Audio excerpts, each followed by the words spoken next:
Oke, ini saya coba ulang untuk mengukur volt dan ampere.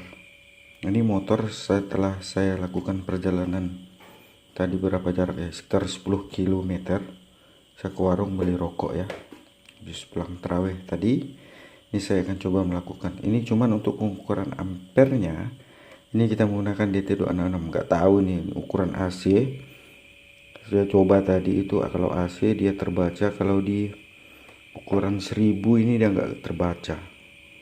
Jadi daripada enggak lah ya kita untuk, tapi kalau menggunakan multi ini untuk mengukur ampernya itu dia nggak bisa, karena multi ini batasnya sampai hanya di 10 ampere. Ini untuk mengukur voltnya aja ya. Ini telah saya pasang tadi lagi sore, saya buat video malam ini, tadi saya pasang kembali, saya kasih karet. Oke, sekarang kita coba starter, kita coba switch on ya. Kalau switch on di berapa tuh dia dropnya, 14,3. Ini lampunya menyala ya, nyala.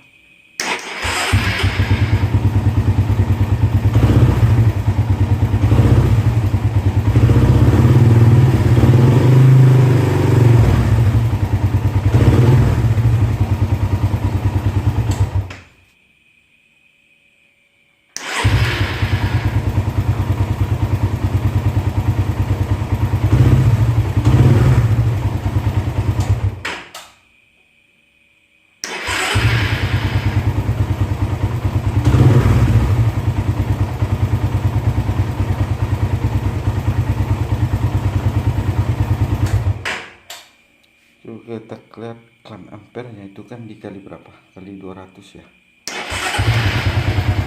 2,7 ampere,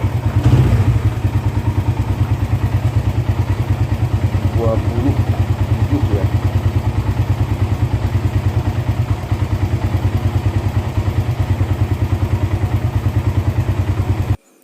Assalamualaikum warahmatullahi wabarakatuh. Salam sejahtera untuk kita semua. Apa kabar kalian penghobi elektronik dan baterai-baterai bekas? Semoga kalian selalu sehat ya. Di kesempatan kali ini saya akan coba membongkar dari baterai ini dan akan mengkaji ulang ataupun berbagi tip bila ya.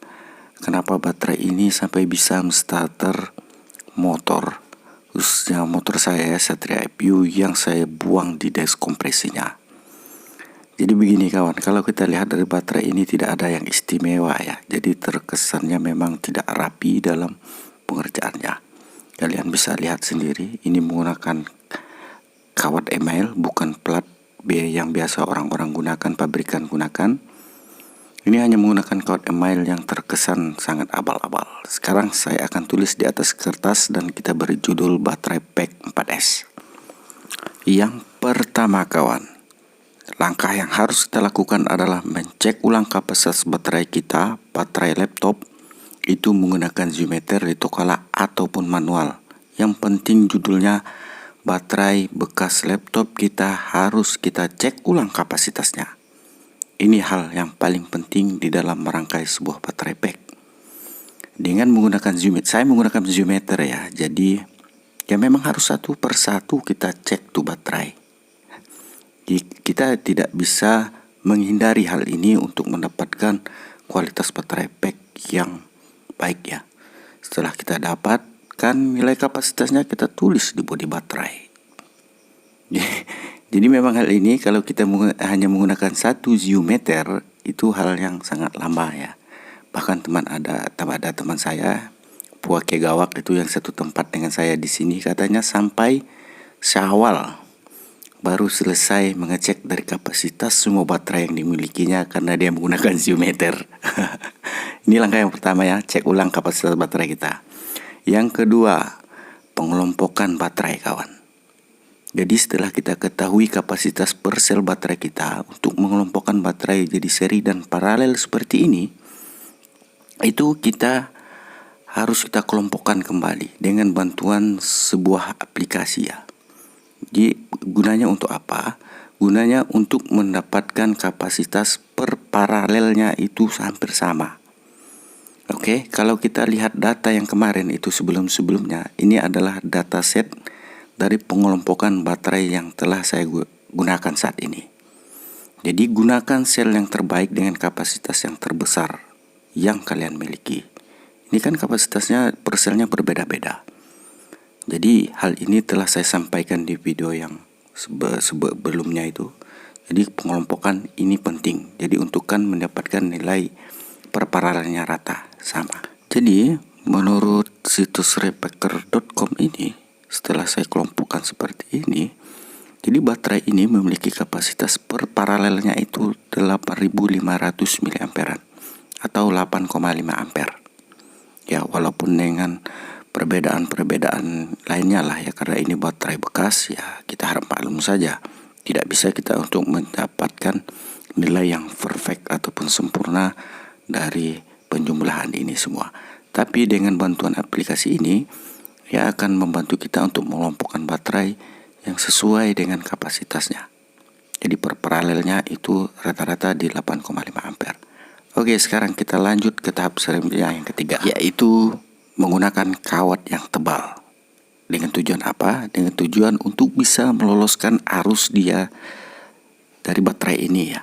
Saat kita starter motor, jadi arus yang keluar dari baterai ini bisa powerful, gitu maksudnya. Ini menurut saya saja ya. Nah, kalau dengan pembelajaran kita yang lalu kan dengan menggunakan kawat nikel yang tipis, itu dia akan menimbulkan bara. Panas kan? Panas sehingga itu ampernya tidak bisa lolos sepenuhnya keluar. Jadi kita tidak perlu menggunakan baterai yang high drain, tapi gunakan kawat yang tebal.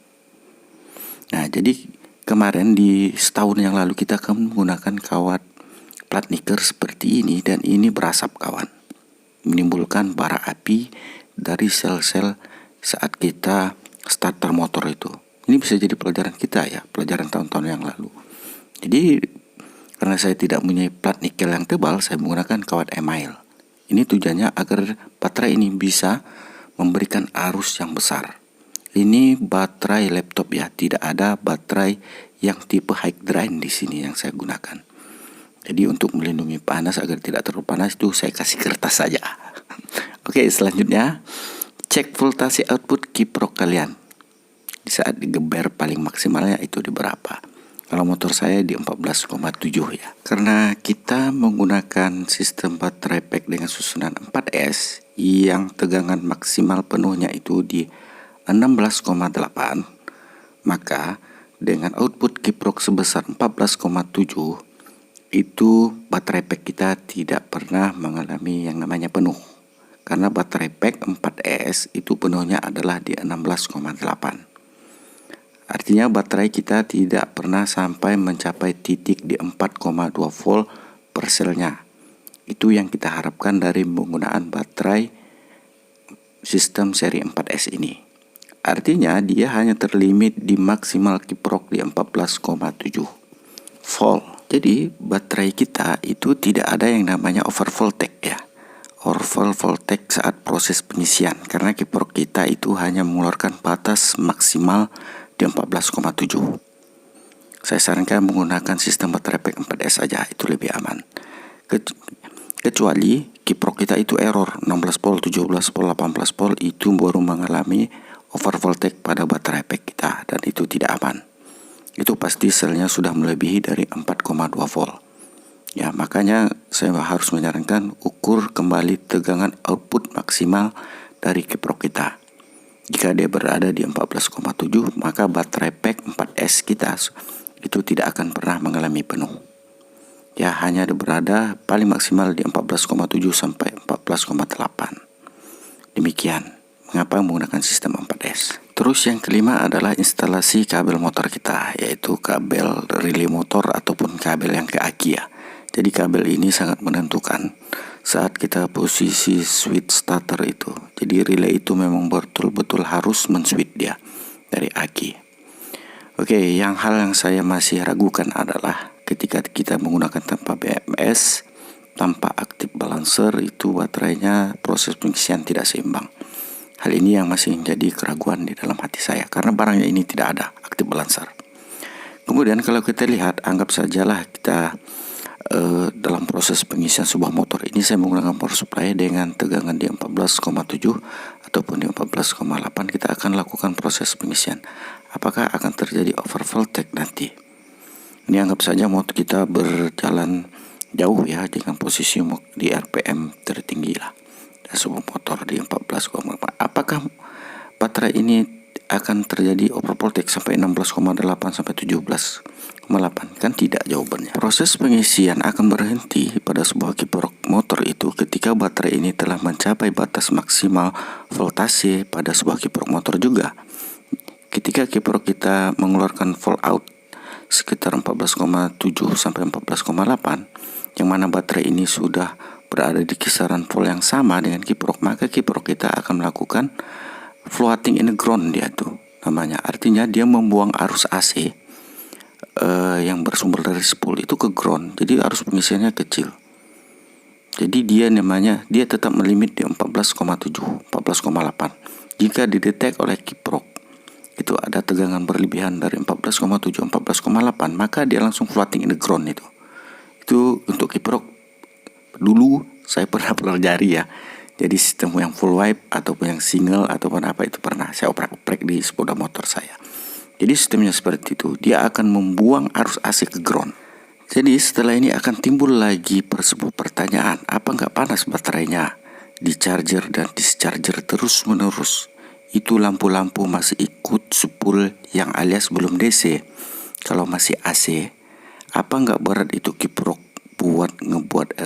ngebuang energinya berlebihan? Karena baterainya 14,7 volt, pengisiannya juga segitu. Otomatis ke pengisian jadi berguna kalau nggak ada beban dari baterai. Jadi untuk tambahan informasinya Bang ya, jadi motor saya ini untuk kan lampunya semuanya itu udah sistem DC walaupun semi ya. Jadi kiproknya itu masih menggunakan kiprok single wipe, jadi tidak full wipe.